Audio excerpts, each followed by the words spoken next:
틀려요? 예, 예. 그걸 발견해야 돼요.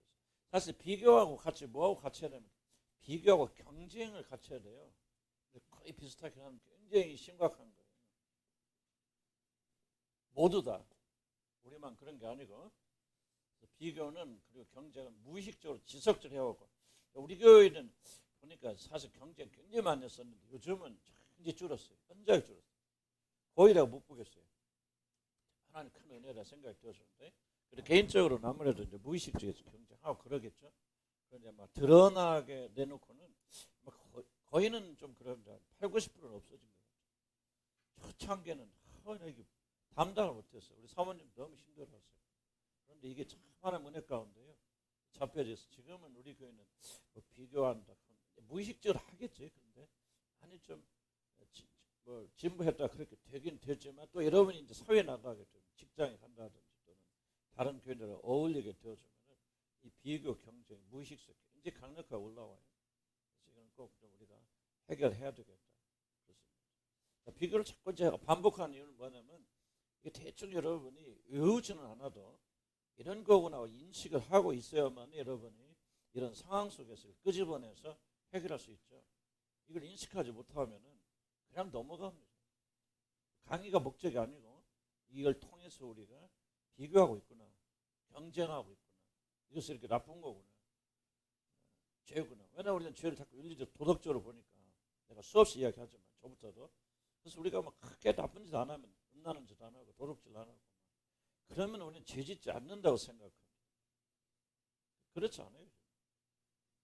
성경 말은 저는 윤리적 도덕질 아니겠죠. 우리가 다루고 있는 8가지 영역이 사실은 정말 이게 죄의 핵심적인 부분들이고 여기서부터 승리하지 못하면 우리는 뭐 지옥 가고 그러진 않겠죠. 그러지만 우리가 능력 있게 사는 것도 불가능합니다. 이 모든 죄들은 다 숨겨져 있는 거죠.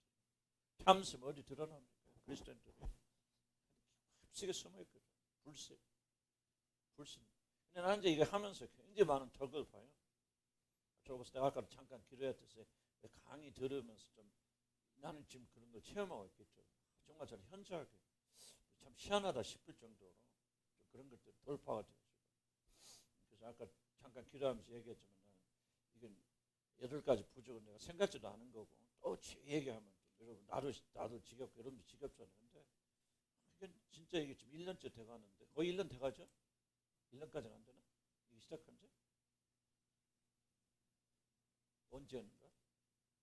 그날가 글씨를 알지 못하고 꽤 됐죠. 그래도 난 굉장히 새로워져요. 새롭고 정말 이게 많이 기도하면서 매일 이게 좀 싸우겠죠. 불신 굉장히 난 돌파됐어요.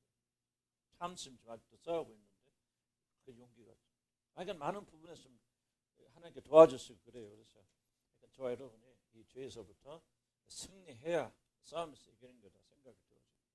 그러니까 비교는 뭐예요? 비교 자체는 좋은 거라서 나쁜 거라고 써요. 좋고 나쁠 떠나서 비교 자체는 없으면 안 되죠. 비교는 뭐예요? 뭔가 다른 말로 기준을 측정하는 거예요. 내가 옳냐 틀리냐 뭘 비교해야 하잖아. 각자 옳으면 안 돼. 지금 현재 21세기 문제는 뭐예요? 각자가 옳아요. 각자가 진리라. 절대 진리가 사라져버려요. 이게 지금 가장 큰 핵심적 문제예요. 그래서 절대 진리가 없어요. 내가 진리인데 잘못된 거죠. 그래서 내가 옳느냐 틀리느냐 하는 것을 구분하려면 절대 진리와 나를 비교하여서 맞느냐 틀리느냐 해야지. 그래서 비교하지 않으면 알 수 없어요. 그래서 비교 자체를 잘못된 거라 무조건 비교하지 말라 그러는데 그건 잘못된 거라 생각이 되어지고 비교가 필요하다. 비교가 없다면 내가 잘하고 있는지 못하고 있는지 그걸 어떻게 안 할까 하면 절대적 기준이 없어요. 여러분 성경 읽으면 뭡니까? 항상 회개란 거예요. 회개예요. 회개도 이게 진리인데 이렇게 하라 사랑하라 그랬는데 그 다음 뭐야? 내가 잘못했다는 알란 뭐예요? 비교해야지. 그 말씀하고 내가 지금 내 삶과 성경 제선 삶과 비교해서 이게 한참 모자라거나 잘못됐구나 그렇게 생각이 드니까 우리가 회개하는 거야. 나는 비교라는 것은 없으면 결코 우리는 진리를 실천할 수 없다 그렇게 생각이 되어져는 잘못되어져 나가서 그런 거죠. 그래서 옳은 비교와 잘못된 비교를 구분할 줄 알아야 된다. 그렇지 않으면 다 내버립니다. 우리 지금 8가지 배웠지만 여러분 분노한다. 분노가 나쁜 건가요? 탐심 나쁜 거지만 욕심, 가지고 싶은 건 나쁜 건가요? 은혜 받고 싶은 욕심, 그 나쁜 건가요? 아니지. 좋은 것이 왜곡되고 변질되어 잘못된 거지. 내가 뭘 소유하고 싶다, 하늘나라를 소유하고 싶다, 우리 주 예수 그리스도를 소유하고 싶다. 표현이 좀 그러네. 그렇긴 하지만 그런 마음이 없기 때문에 문제 아니죠. 그러니까 우리 여덟 가지 죄라고 하는 것은 항상 선한 것, 좋은 것이 변질되어진 것이지 얻는 것이 아니에요. 그래서 우리는 극단적인 방식으로 탐심의 반대가 무소유가 아니란 말도 왜 무소유를 자꾸 생각하냐면은 이게 모든 탐심은 나쁘다 생각해요. 그렇지 않아요. 소유해야죠. 책임도 소유해야죠. 그런 말 했잖아요, 지난번에. 소유하지 않게 되는 문제만 이런 내용이죠. 그래서 이 비교를 하는 것도 어떤 절대적 가치와 우리 자신을 비교하면서 우리가 어디로 가고 있는지, 잘하고 있는지, 못하고 있는지, 우리가 뭐를 과한지 과하지 않는지를 측정하는 중요한 그런 기준이 된다는 걸 제가 전에 말씀드렸죠. 그렇다면 그다음에 비교 자체는 이제 잘못된 것이 아니라는 걸 제가 좀 설명 듣고, 그렇죠. 오히려 21세기 현대적으로 필요한 것은 수치심 필요. 여러분 수치심 예를 들면 수치심이 나쁜 거 좋은 거예요. 수치심 좋은 겁니다. 꼭 필요한 겁니다. 지금 21세기 문제는 뭐예요? 수치심이 없어요. 이건 뭐 완전히 그냥 좀 죄송합니다. 여기 우리나라 아직 잘 모르겠는데 영국 가면 정말 비기 싫은 게 뭐냐? 그 미혼모들이 그냥 애기들 그냥 끌고 다니. 근데 미혼모들 애기 낳으면 집 주거든, 집도 주고 먹을 것도 1순위로 놓고 해주니까요. 오히려 그냥 자랑스럽게. 근데 이게 같은 서구권인데 네덜란드 가면 미혼모들이 없어요. 그래서 네덜란드 사람들하고 이야기를 하는데 왜 네덜란드에는 그 미혼모들이 이렇게 적은가? 영국에는 이렇게 미혼모들이 많은 거지. 결혼 안 해요. 같이 살면서도 결혼식 안 하고 애기 낳고 그리고 혼자 산다 그래가지고 전부 뭐 합니까? 그걸 뭐라고 설명할까요? 돈 받고 막 그런다. 네덜란드는 같은 선진국인데 그렇게 안 하거든. 그래서 뭐 차이가 있느냐 했더니 네덜란드 사람이 그러더라고요. 네덜란드에서는 결혼하고 애기 낳는 걸 굉장히 큰 수치로 여긴대. 문화가. 그렇게 이제 이야기를 좀 하고 있더라고요. 그래서 첫 번째 필요한 수치심. 그 수치심이 없기 때문에 문제가 일어나는 거예요. 그래서 우리가 여기 6가지 죄를 배워나가면서 항상 이런 기억해 줄 것은 긍정적인 건 살리고 부정적인 건 적이고 무엇에 어떻게 해서 그것이 잘못되는 거. 비교도 좋은 거다. 오히려 어떤 의미에서 우리가 절대 진리와 우리 자신을 비교하면서 도전받는 것이 굉장히 필요하다. 저 사람 저렇게 믿는구나. 비교해서 내가 낙담하고 나를 정죄하고 그래서 문제지만은 그렇게 해서 내가 잘못된 저렇게 믿는 사람도 있구나. 나도 이용훈 교수 그 간증 보면서 참내 자신을 비교했을 때 참 내가 정말 모자란 사람. 그렇다고 내가 절망하고 낭만하는 거 아니거든요. 저는 믿음의 도전을 받고 저렇게 젊은 사람도 저렇게까지 헌신하는데 정말 내가 하나님을 경외하는 것은 정말 잘못됐구나 하고 회개에 이르게 되어지죠. 그래서 좋은 그런 비교가 있다. 무조건 나는 뭐 내가 왕이다, 뭐 내가 하고 싶은데 누가 비교하지 않는다. 그게 건강한 것은 아니라는 것을 기억해 주실 바라고. 그렇죠. 왜 비교는 악한 것이 되었죠? 비교에 에덴 동산에서 사단이 아담과 이브를 유혹하게 됐을 때 뭐를 조장했다고 했어요? 그렇지. 이걸 꼭 기억하셔야 돼요. 왜냐하면 이게 기억 안 되면 지금 이 비교가 잘못되어 나오는 것은 비교를 통해서 뭐예요? 너는 가지고 있는데 나는 없다. 그래서 뭐를 조장하죠? 박탈감. 이 박탈감이 안 일어나면은 이런 비교는 문제가 없어요. 박탈감. 하나님은 하나님이라 모든 걸 다 알 수 있어요. 그런데 너는 알지 못해. 하고 뭐예요? 상대적 박탈감이에요. 그래서 비교가 잘못되지 않고 사단이 비교를 이용해서 우리를 무너뜨린 것은 박탈감을 일으키는 거예요. 그래서 우리가 비교해서 사도 바울도 오늘 때 내가 아는 고린도후서 보니까 비교 많이 하더라고요. 내가 다른 사도에 비해서 좀 더 부족함이 없는 자니라 뭐 비교하고 있잖아요.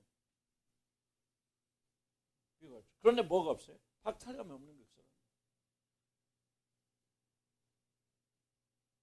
그래서 박탈감을 일으키는 것이 가장 큰 이슈다 그런 거죠. 박탈감죄는 뭐냐면 왜 하나님께서는 나에게는 그 사람을 동등하게 주지 않는 거예요. 이게 박탈감이에요. 그래서 박탈감죄는 항상 뭐가 있냐면 정의가 없죠. 정의. 올바르지 않다. 불공평하다. 불공평. 왜 나에게는 이런 것이 없냐? 다른 사람 주어지고. 비교가 문제가 되는 것은 뭐가 들어와야 된다? 박탈감이 들어오는데 박탈감이 왜 이렇게 나쁜 거냐? 불공평해.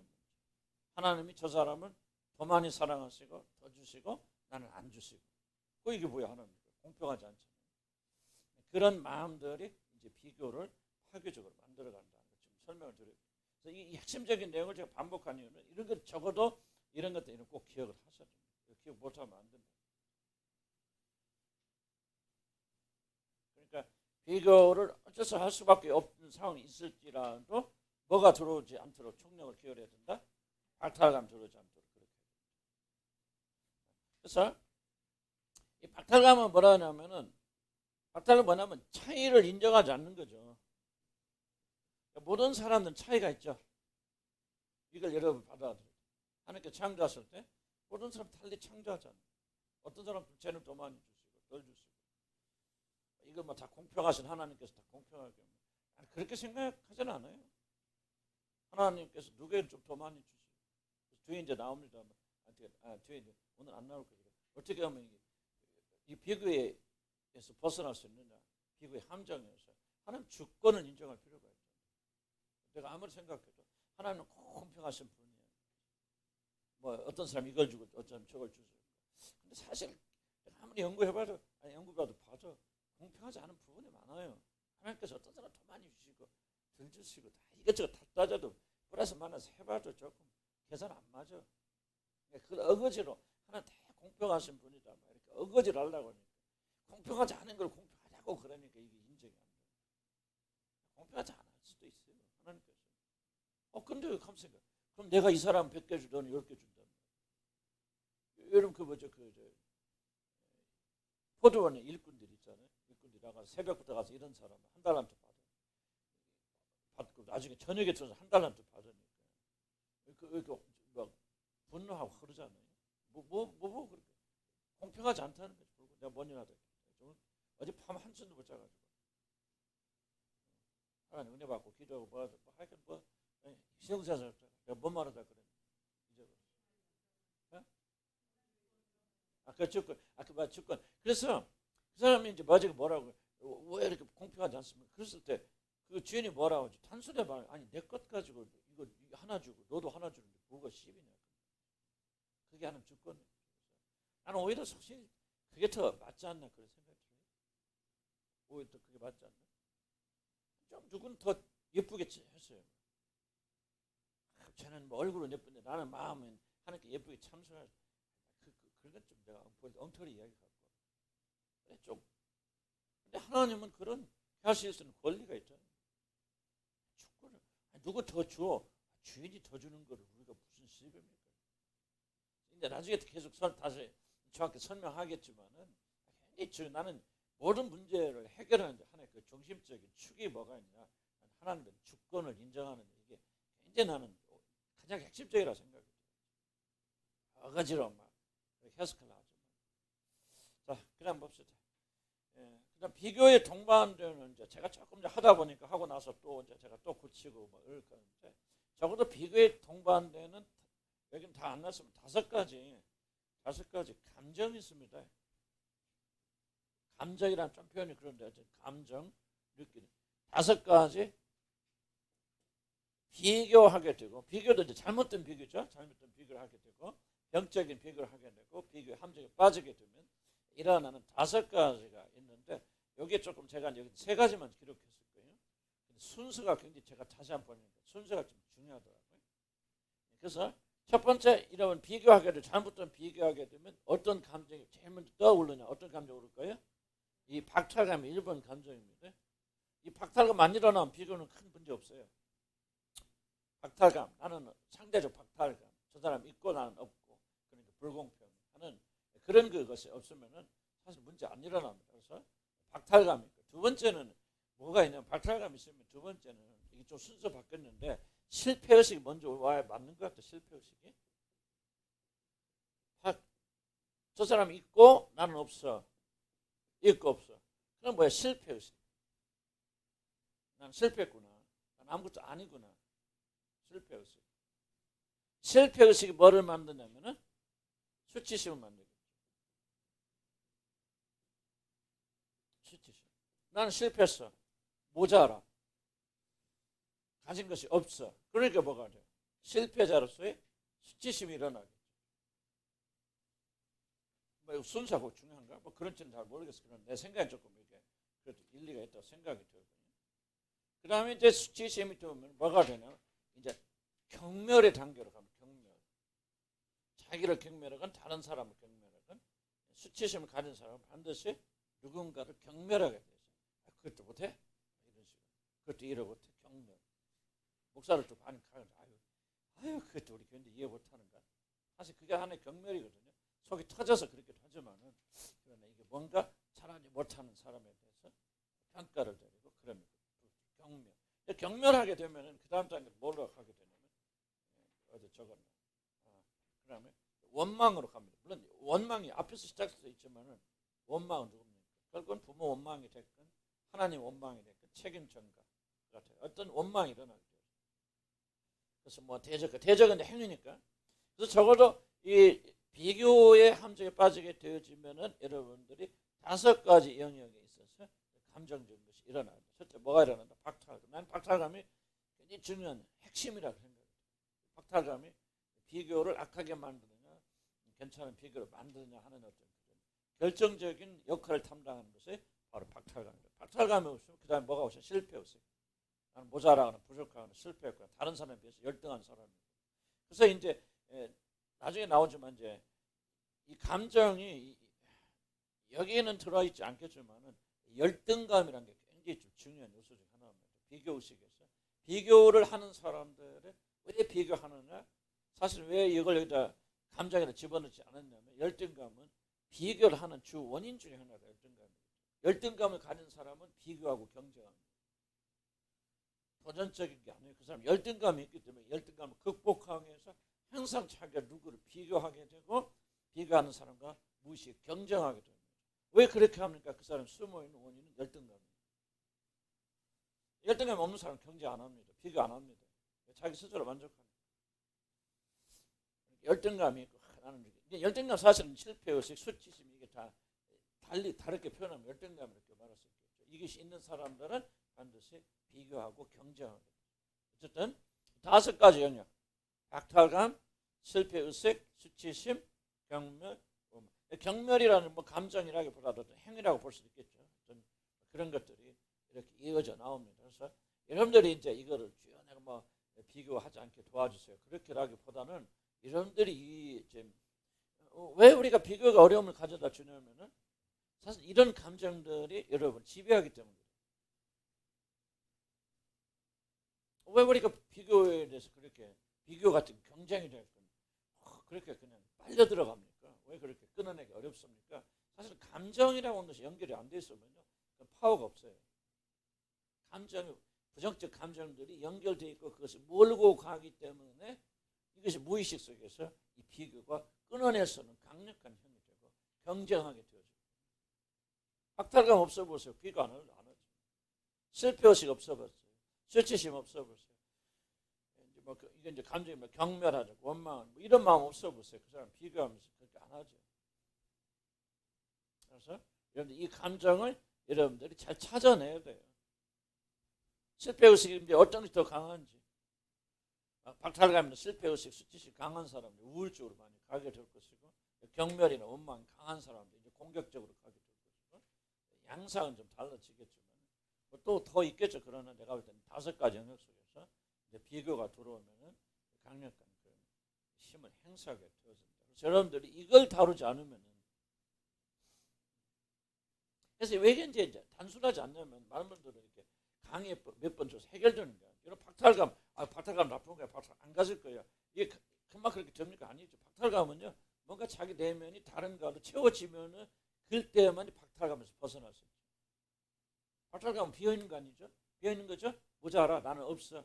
그런데 예수 그리스도 안에서 무엇인가 여러분 채워진다면, 채워지게 되어진다면은 이 박탈감은 자연스럽게 상쇄돼요. 그러니까 그럴 때가 시간이 걸리죠. 우리가 강의하면서 뭐 이런 거 비교가 이런 거구나 아는 데서 그친다면 우리는 뭐 그거 할 필요 없잖아요. 뭐 인터넷 터보면 뭐 유튜브에서 수없이 말하고. 다만 우리 교회라는 그런 구조 안에서 이런 것들이 실제적으로 우리 믿음 안에서 해결되어지려면은 사실 박탈감 어떻게 없어요. 그래서 복음 이에 대한 해결이 복음이라는 거죠. 박탈감의 원인이 무엇입니까?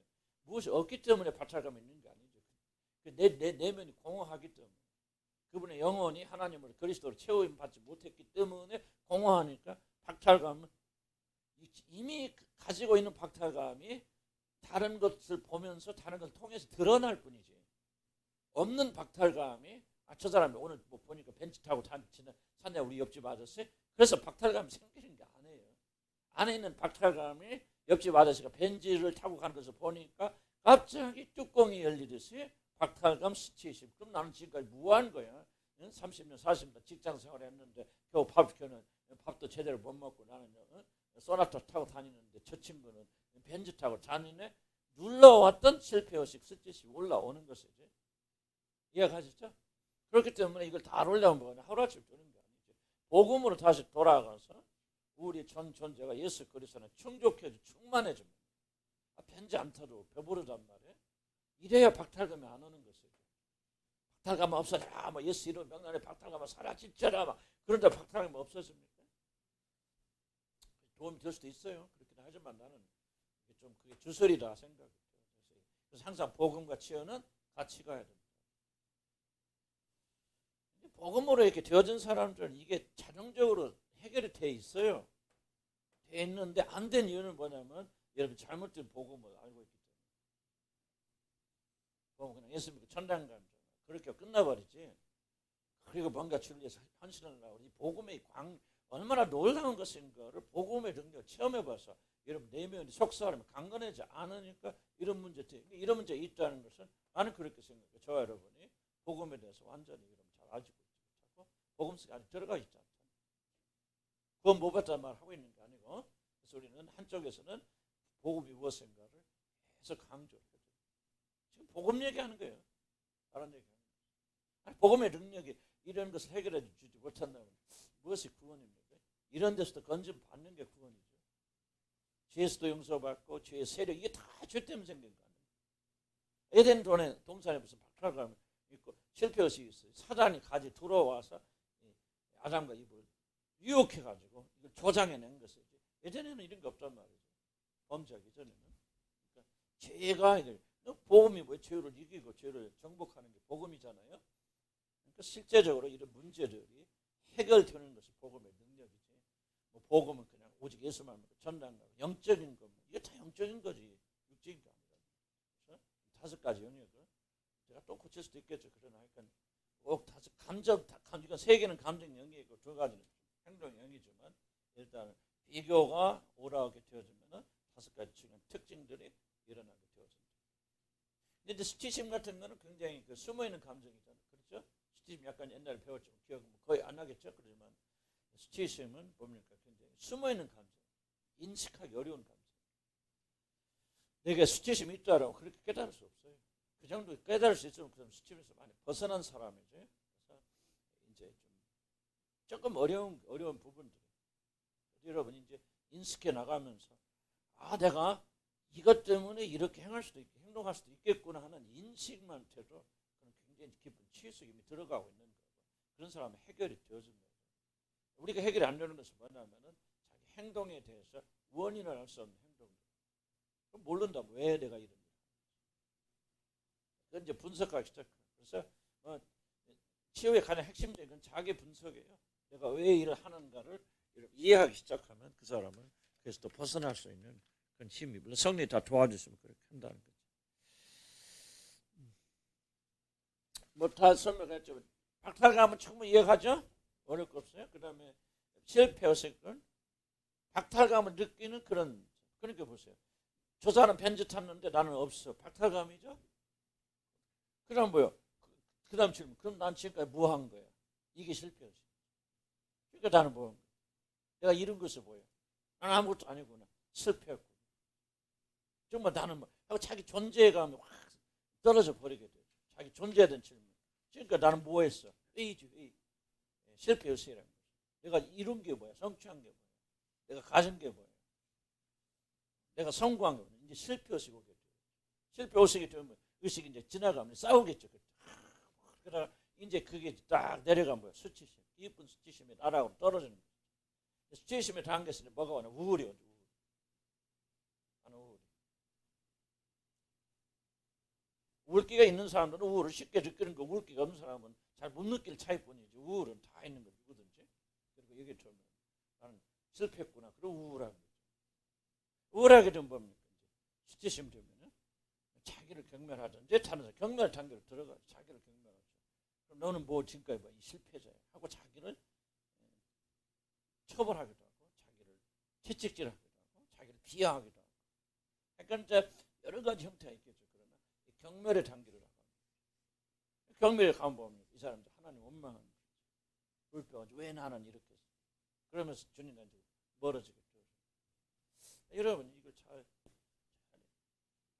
모르는 건 아니지만 그래도 대충 많은 것들이 이 부분 이 영역에서 이루어져 나가니까 어떤 단계가 여러분 가장 취약점인지 여러분 지금 어떤 단계에 와 있다고 생각하는 거죠. 다만 이제 기질적으로 수치심이 좀 많은 사람은 더 심하게 느낄 것이고 덜한 사람은 덜할 것이고 그런 차이점은 있지만 박탈감의 부분이 출발이 박탈감이다. 그래서 비교가 굉장히 큰 겁니다. 그래서 비교하지 말아야 돼요. 좋지 않은 비교는 아예 전부 다. 근데 그게 드나 무의식적으로 드는 거죠. 지금 보세요. 아침에 오는데 운지장 오는데 예쁜 아가씨가 딱 앞에 지나갔다. 응? 그러면 뭐예요 지금? 보는 순간 저 아가씨 참 예쁘네. 날씨는 지금 뭐 하고 있어요? 이미 비교하고 있죠. 누구하고? 자기하고. 그러고 나니까 오니까 기분이 찝찝해. 응? 예를 들면 그렇다고 찝찝하다. 뭐 지금 이게 지금 나오는 거지. 그러니까 이게 좀 여기에 너무 깊이 빠질 필요는 없어도요. 이런 꼭 기억을 하실 필요는 있다 이렇게 생각되어집니다. 자기 정죄가 굉장히 좀 큰 거예요. 큰 거. 그런 거 기억하시고. 자, 비교의 함정 봅시다.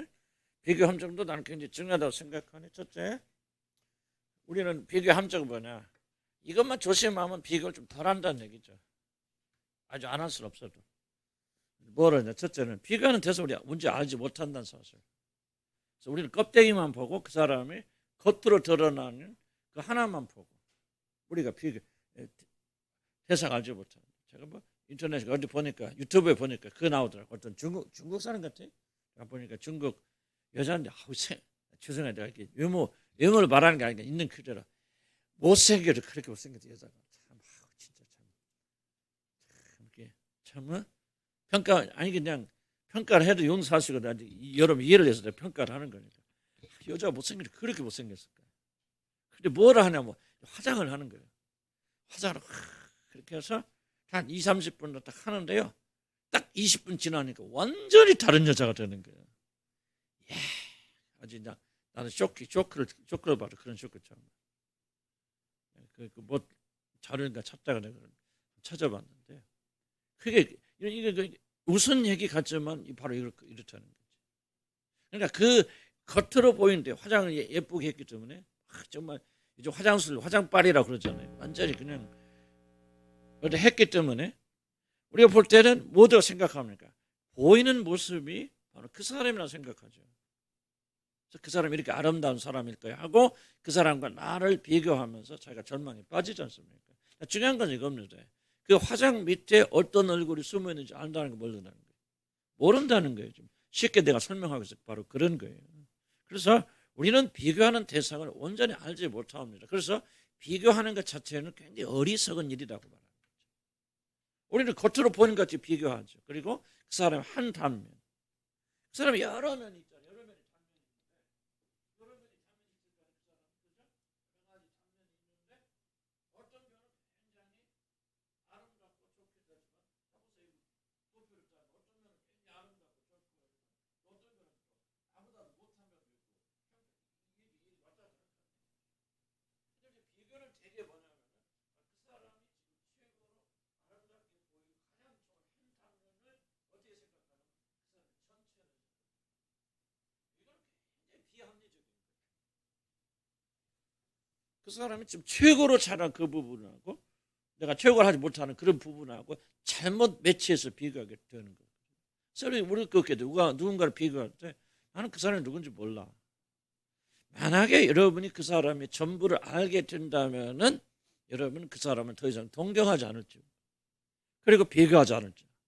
그런데 여러분, 비교하는 것은 여러분 무슨 실수를 저지르고 있느냐? 그 사람의 일부를 전체로 해석하고 있다. 여러분, 비교하는 대해서 알지 못한다. 아, 저 사람이 저렇게 밝은 부분이 있고 내가 좋아하는 부분이 있고 참 이렇게 따르고 싶은 부분이 있지만은, 그러나 저 사람처럼 반드시 그렇지 않은 어둠의 부분이 있을 거야라고 하는, 이것을 여러분, 그게 진리니까. 그 사람은 밖에 나와서 사람들하고 말하고 행동할 때 자기 좋은 면만 보이려고 그러지 나쁜 거 다 이야기 안 하겠죠. 이용훈 교사님도 지난번에 얘기했지만 요즘 다른 분가 그거 봤으니까 그 사람 그렇게 신령화 하지만은 집에 가서 마누라하고 치고받고 싸울 수도 있잖아요. 그럴 수도. 근데 이제 우리는 뭐야? 그럴 수도 있고 아닐 수도 있지만 우리는 한결같이 그 앞에서 간증하는 모습만 바라보면서 그게 그 사람의 전부라고 생각하죠. 그래서 비교하는 거예요. 아니, 그게 아니고 그 사람 간증하고 은혜 받으면 그거를 은혜 받고 해서 내가 발전시키면 되는데 비교한단 말. 아, 저 사람 저렇게 젊은 나이에 저렇게 성공하고 저렇게 막 노래도 잘하는데 나는 뭐야 말이지. 이게 비교잖아. 예를 들자면은. 근데 왜 그렇게 비교하게 되냐면 그 사람은 우리가 다 알지 못한다. 좋을 수도 있고 나쁠 수도 있겠지만은, 만약에 우리가 동경하는 사람의 모든 걸 다 알게 된다면은 결코 우리는 그 사람을 동경하지 않을지 모른단 말이야. 거의 나는 100% 나는 그 말이 맞다고 생각해요. 그래서 비교 자체는 굉장히 어리석은 일이다. 하면 누가 하면 좀 과거에라도 비교했던 사람 생각. 난 이 사람 비교해서 좀 열등감 가지고 힘들었던 하면 누가 있어요? 그 과거에. 지금 한다 그러면 좀 그러니까. 없었어요? 예. 많이 썼어요. 예, 과거에. 아, 어,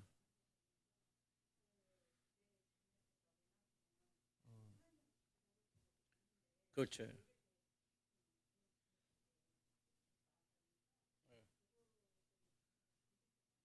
경쟁도 많이 하고 그랬었는데 이제 꼭 그게 해당이 안 될 수도 있겠지만 어쨌든 그러나 우리가 더 깊은 보면 겉으로 보이기는 좋은 면은 좋은 면이죠. 그렇지만은 또 다른 어두운 면이나 그 힘든 부분이 얼마나 많이 있겠냐 그 말이죠. 우리가 그걸 비교할 때는 그 전체를 놓고 비교를 안 한다는 얘기죠.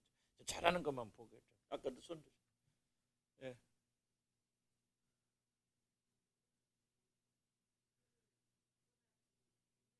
그렇게.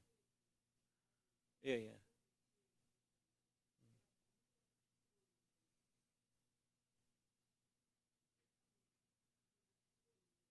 가지고 있는. 오케이.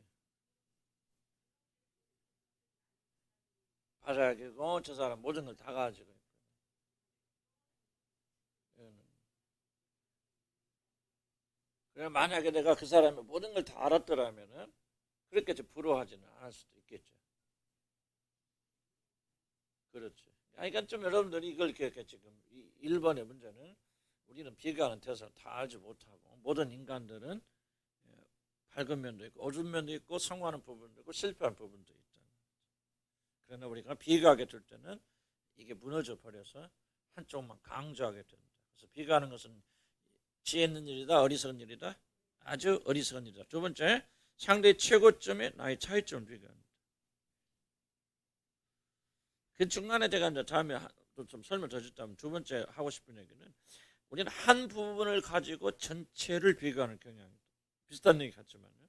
그 사람 한 부분을 가지고 그 사람의 전체 똑같은 얘기 같지만요. 저 사람 노래를 잘해 그러면은 우리는 어떻게 생각하냐면 그 사람이 모든 것을 다 잘한다고 생각해요. 이게 이제 굉장히 잘. 이게 굉장히 좀 왜곡된 사고인데요. 이게 하나를 가지고 모든 것을 평가하는 그런 이제 왜곡된. 그래서 우리는 조금은 이제 외국 사람들과 좀 비슷하긴 한데 그래도 우리는 한국 사람 조금은 말로 설명할까 좀 균형 감각이 조금 떨어지는 것 같아. 외국도 비슷하겠지 그런 점에서. 뭐 하나 잘하면 하나 이쁘면 다 이쁘게 보이고 하나 미웃게 보면 다 미웃게 보이고. 뭐 무슨 말이 가시죠? 그래서 우리가 두 번째로 강조하고 싶은 것은요. 한 부분을 가지고 전체를 비교하는 것, 이것이 굉장히 비교의 함정이다. 그런데 거의 비교하는 사람 대부분 그렇게 한다는 거죠. 저 사람 남편을 막 좀 너무 잘생겼어. 잘생긴 면도 있지만은 또 이제 얼마나 또 무기력하고 무능력한 부분도 있을 거 아니에요. 그런 것을 종합적으로 평가하는 것이 아니라 우리 하나의 어떤 속도 말해 필이 꽂히잖아요. 필이 꽂혀버리면은 뭐가 된다? 그 하나가 전체라고 왜곡한다. 이게 좀 우리가 한번 배워서 기억나십니까? 에덴에서 사단이 뭐 했습니까? 이 전략을 쓰죠. 이 전략 쓰잖아요. 사실 네가 하나님께서 이 동산에는 모든 것을 다 먹지 말라고 그러냐? 진짜 그렇게 말씀하셨어?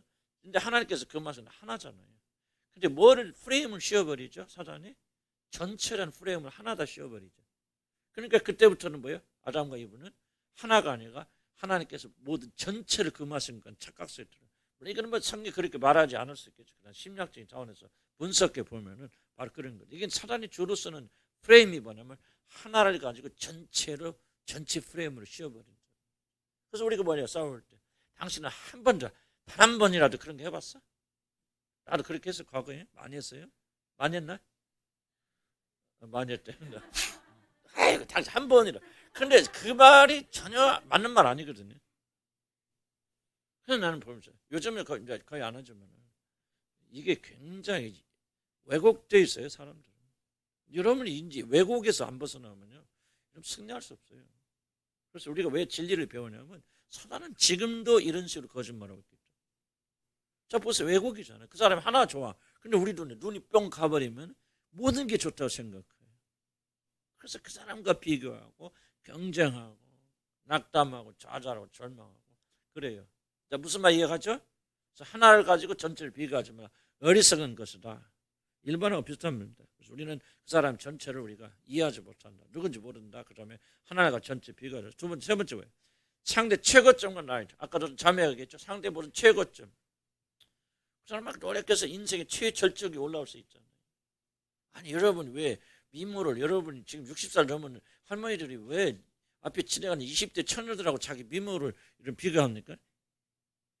그건 한단 말이에요. 여러분이 한다는 게 아니고.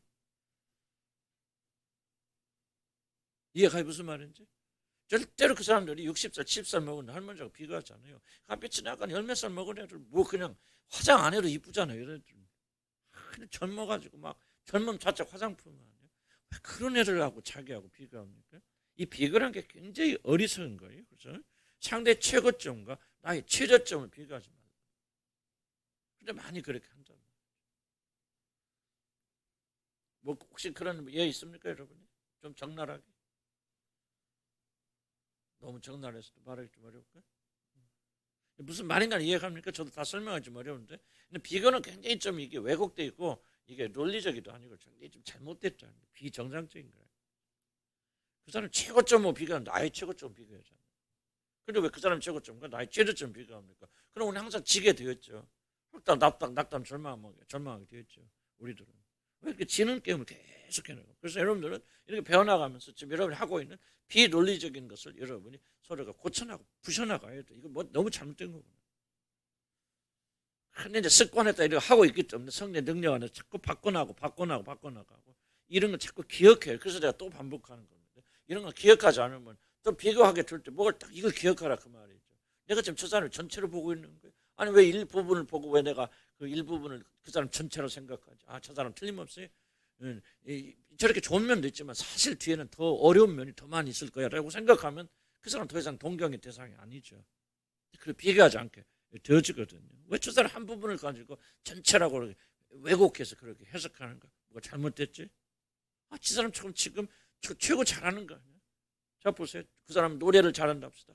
그냥 노래 잘하기 위해서 막 노래방에 막 1년에 막 가서 막 그 노래방가 살아 막 그래가지고 막 10년을 살아가지고 노래 좀 잘하는 사람이 되어졌어. 왜 그 사람이 최고점하고 왜 나하고 비교해서 왜 나는 노래 못할까 그런 이런 식으로 이렇게 비교해 나가냐 그 말이에요. 어떤 경우에도 우리가 잘못된 비교는 하지 말아야 된다. 그 사람이 최고본가 나의 최저점 비교하지 마. 신앙도 마찬가지입니다. 신앙도. 우리 신앙 사실 교회 안에서 가장 큰 경쟁이 뭐냐면 신앙의 경쟁입니다. 비교 많이 합니다. 난 순목교 다닐 때요. 그냥 뭐 심지어 이런 우스갯지 진짜라는데 옆에 사람 기도원 같이 기도원 갔는데요. 옆에 사람 방언 받고 자기 못 봐서 도른 사람도 있어요. 농담이야 진담이죠. 그건 히스테리. 그러니까 종교란 탈을 쓰고요. 사실은 이게 심리 게임이에요. 이게 그게 뭐 하나님 믿다가 막 주님을 사면 전부 그 거짓말이에요. 왜 그렇습니까? 나는 좀 그런 허구를 좀 많이 봤어. 이게 진짜 믿음일까? 아니 어떻게 말이지? 막 같이 열심히 기도했는데 옆에 사람 막 은혜 받고 막 성령 막 은사 받고 막 방언 받고 합시다. 진짜로 합시다.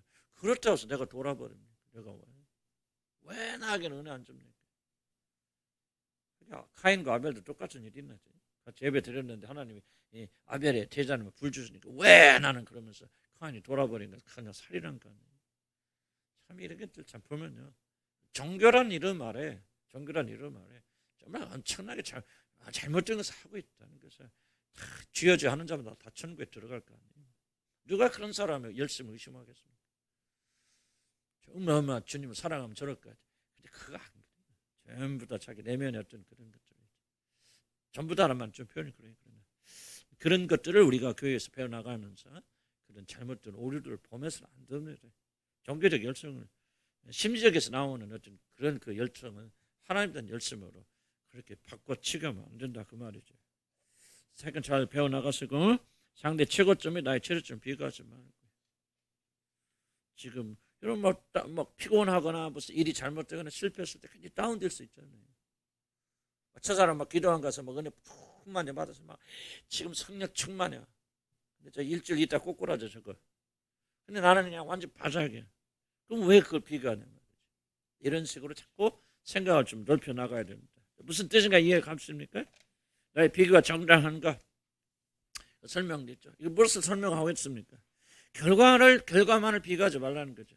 뭐를 비교해야 된다? 비교하고 싶으면 과정까지 비교하라고. 많은 사람은 결과만 비교하죠. 어떻게 해서 저 사람 저리 올라갔나? 뭐 맨날 이용훈 교수 요즘 봤으니까 그 얘밖에 없다. 나는 뭐 우려먹을 게 없으니까 우려먹고 그런지. 그 사람이 하나님 성령의 역사로 그렇게 됐다고 하지만은 그 사람이 저런 자리에 올라갈 때 얼마나 피가 그 사람 그저 목이 얼마나 연습하고 노래를 불러서 목이 시꺼멓게 다 타버렸을 거예요. 그 정도로 그는 초자연적인 노력하잖아요. 인내잖아요. 아니 저 어떻게 뭐 20일 동안 뭐 닭 한 마리 넣고 물 끓여 먹고 어떻게 그렇게 굶으면서 할 수 있습니까? 어떻게 보면 초자연적인 집념이거든요. 성령이 도와주신 거겠죠. 그러나 그거는 아무나 성공하는 게 아니거든요. 그럼 나를 뭐를 봅니까? 그 사람이 어떻게 뭐 저런 사람은 저렇게 막 성공해서 하나님이 역사하셔서 저렇게 유명한 사람이 됐는데 왜 나는 막 하나님께서 저렇게 안 하실까? 그걸 뭐를 그래? 결과를 비교하지 말고 비교하고 싶을 거는 뭐를 비교하라? 과정 비교해라. 여러분이 똑같은 그런 노력을 했는데 초자연적인 노력을 하고 그냥 피눈물 나는 노력을 하고 그냥 몇십 일 동안 물만 먹고 그렇게 막 연습을 하고 막 목숨을 걸고 막 말이 그렇지 동양인이 그런데 주역을 맞으려면 얼마나 무시 멸시 천대받고 자랐겠어. 음악계에서 인종 차별은 말도 못하시면 말도 못해.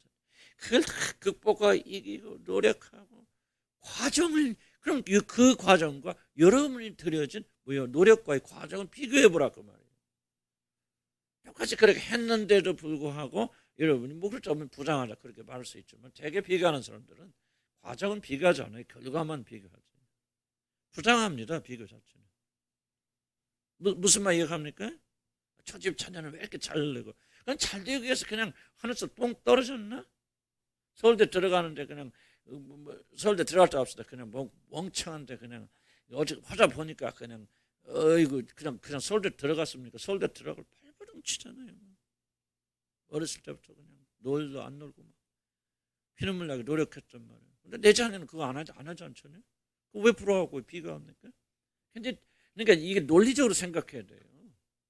불합리한 거예요. 비교하는 것은. 결과 비교하지 마세요. 누군가 어떤 사람이 성공하기 위해서는요. 뭔가 여러분이 하지 못한 희생을 하는 거예요. 눈물 쏟습니다. 그래서 나는 성공한 사람들 절대 원망하거나 이런 거 안 해요. 왜? 그 사람들 보니까요. 아이고 나하고 저 사람들 그릇이 다르다. 내가 진짜 그걸 깨달은 거예요. 큰 깨달음이 내가 아이아비라고 미국에 한 2번 다녀왔는데 그때는 뭘 좀 모르니까 그냥 신비주의 하는데 갔습니다. 가서 보니까 우리 동산교회인가 큰 교회 목사님 그분이 오셨는데 딱 오셨는데 나는 얼굴을 못 봤어요. 근데 오시자마자 그분은 딱 7일 동안 금식하시면서 딱 그렇게 그 은혜 받으러 오셔가지고 그 큰 게 담임 목사님이 몇천 명 모이는 그 담임 목사님이신데 오자마자 딱 7일 금식하시면서 정성껏 예배 참석해서 은혜 받으시더라고요. 잘 되고 못 되고 떠나서 난 그때 깨달았어요. 나는 7일 동안 얼마나 잘 먹었는지. 그때 내가 그때 깨달은 거야. 그릇 차이다. 이거는 불평 불만할 게 없죠. 어떻게 해서 저 사람은 말이지 나보다도 못하게 생겼는데 저 사람 몇천 명 담임 목사 저기서 저렇게 하고 나는 뭐 이러고 나도 그런 생각이 많이 있었거든요. 난 그때 하나님 깨지신 거예요. 난 그때 딱 하나님 그걸 보게 하신 거예요. 꼭 금식을 해야 된다. 나는 그 차원이 아니야. 나는 깨달은 게 뭐냐면 저 사람 저런 성공하신 분과 나는 그릇이 다르다. 엄청 노력합니다. 장강동 목사도 훌륭하신 분 아닙니다. 나는 굉장히 훌륭하다고 생각합니다. 조금 이제 마음은 나는 안 맞아 솔직하게 그러나 나는 그분 대단하신 분이라고 생각합니다. 일주일에요 책 한 권 읽기 어렵습니다. 일주일에 그분은 책을 5권에서 7권을 돌파합니다. 그럼 매일 하루에 이렇게 2권씩 하나씩 읽는다는 거죠. 뭐 성공하신 분들 이야기 들어보세요. 우리들 교회 누구지? 김학영 목사님 하시고 그분도 훌륭하신 분이고 나는 누구 또 우리들 교회 또 하나 있잖아. 이찬수 목사님. 나 잘 몰라. 근데 그분 엄청난 분이에요. 독서 엄청 하시고 공부 많이 하시고 대단하신 분들. 나는 그때 그걸 깨달았어요. 원망할 게 아니다. 그들이 뿌린 씨의 결과를 얻는 것이고 나는 이거 뿌렸으니까 거두는 거예요. 이것도 하나님 보내죠. 나 그때부터 싹 주님이 그런 마음을 싹 바꿔주셨어요. 여러분 성공한 사람 뒤에는요 반드시 피눈물 나는 노력이 있습니다. 대가가 있어요. 씨를 뿌린 대로 거두게 되어줍니다. 직장도 마찬가지. 직장에 성공한 사람 딱 하나입니다. 안 입고 더럽고 치세도 견딘 사람들이에요. 직장에서 그 사람들 여기 과장 진급에 저 사람은 하나님 복 주시고 왜 저 사람의 은혜만 주셔서 직장도 잘 좀 뭐하고 여러분 그렇게 생각하세요? 그 사람들이 여러분 같이 힘든 일이 없었을까요? 여러분 같이 뛰쳐나고 싶은 마음이 없었을까요? 아니에요. 그 사람들 더 많이 있었어도 참고 견디고 인내하고. 비교하려면 그거를 고려하라는 얘기죠. 그렇지 않으면 비교하지 마시고 불평하지 말라는 얘기입니다. 가정 맞죠? 가정생활 쉽습니까? 가정생활 유지하고 계세요. 여러분은 알지 못하면 피눈물 많이 흘려야 돼요. 쉽지 않습니다. 그래서 여러분들이 이런 걸 겸손하게 받아들이기 시작하면요. 왜 하나님이 나는 이런 말 쏙 들어가죠. 이해가지 무슨 말인지 조금 여러분 심한 말 같이 들릴지 모르지만 우리는 정당한 비교를 해야 돼요. 너무 부당한 비교해서는 안 된다는 거예요. 안 된다. 그 다음 봅시다. 나의 내적 가치를 상대 의무로 평가하지 말라. 저는 이런 말 하고 싶어요. 상대의 외적인 아름다움이 나의 내적인 아름다움을 평가하지 못하도록 하라. 좀 바꿔서 표현하죠. 상대의 외적인 아름다움, 외적인 성공이지. 그런 외적인 성공이 나의 내적인 아름다움을 평가하지 못하도록 이렇게 해야 돼요. 여러분이 그걸 이미 허락하잖아요. 그러니까 여러분 안에 뭐가 있습니까? 굉장히 내적인 아름다움이 있을 수 있죠. 있을 수도 없을 수도 있지만 그러나 여러분 있을 수 있지 않습니까? 얼굴이 못났다 해서 마음도 못났습니까? 아니 여러분 찾아보면 여러분이 가지고 있는 굉장히 좋은 것 많죠. 우리 교인들 예를 들면 인내하는 거 참 이게 난 아름다운 것들. 그런 외적인 유머는 떨어질지 몰라도 학력은 떨어질지 몰라도 여러분 그리스도 예수 안에 참고 견디고 인내하는 거 이거 하나는 내가 알아줄만 하단 말이에요. 그러면 여러분이 이 내적 아름다움을 외적인 아름다움 돈을 가지고 성공한 사람들 행복한 사람들이 가지고 있는 그런 외적 기준으로 여러분이 가지고 있는 내적 아름다움을 평가하도록 허락하지 말라고. 무슨 말 이해합니까? 이건 여러분 허락하니까 비교하는 거예요. 비교 당하면 허락하는 거예요. 그래 나 돈 없어. 그래 나 배운 거 별로 없어. 집 별로 없어. 그러나 나는 네가 가지고 있지 못하는 정말 나는 아름다운 인격 뭐라든지 찾아보면 나올 거 아니에요. 난 다 있다고 생각해요. 여러분. 그래서 비교를 하락지 말라. 그러나 뭐냐면 우리가 뭐를 자꾸 개발시켜 나가야 되죠. 우리 내적 아름다움을 자꾸 개발시켜 나가야 되고, 그리고 하나님께서 의무를 보세요. 우리 마음의 중심 보십니다. 그렇죠. 그러니까 말은 그렇게 하지만 우리는 여전히 하나님이 그런 분이라는 사실을 믿지 못할 때는 뭐합니까? 다른 사람이 자기의 의무를 가지고 이런 평가하는 걸 허락하죠. 기죽죠. 돈 많은 사람 앞에 가면 기죽죠. 성공한 사람 앞에 가면 기죽습니다. 왜 그렇습니까? 바로 그들의 외모가 외적 성공으로 여러분 내적인 것을 이런 평가하도록 여러분이 허락하니까 그런 거예요. 왜 그렇게 허락합니까? 여러분 아직도 내적 가치와 외적인 것에 그를 구분하지 못하고 중요하게 여기지 못한다 그 말이에요. 하나님 누구시? 그래서 하나님 배워나가요. 하나님 어떠신 분이십니까? 어쩌면 하나님께 우리의 외모를 보시는 분이십니까? 마음의 중심을 보시는 분이십니까? 그런데 그걸 믿습니까? 안 믿죠. 안 믿으니까 흔들리는 거죠. 여러분 아는 거가 아는 거 아니에요. 여러분 그 믿음대로 돼 나가야 되죠. 그게 여러분 믿는 거예요. 그게 아는 거예요. 그게 믿음의 현주소죠. 진짜 믿음은요. 흔들리지 말아야죠. 왜 그래갖고 평가. 하나님 어떠한 것을 아름답게 여기시는. 그리고 여러분들이 가지고 내적인 아름다움을 자꾸 개발시켜 나가야 돼요. 자꾸 외적인 거 해보세요.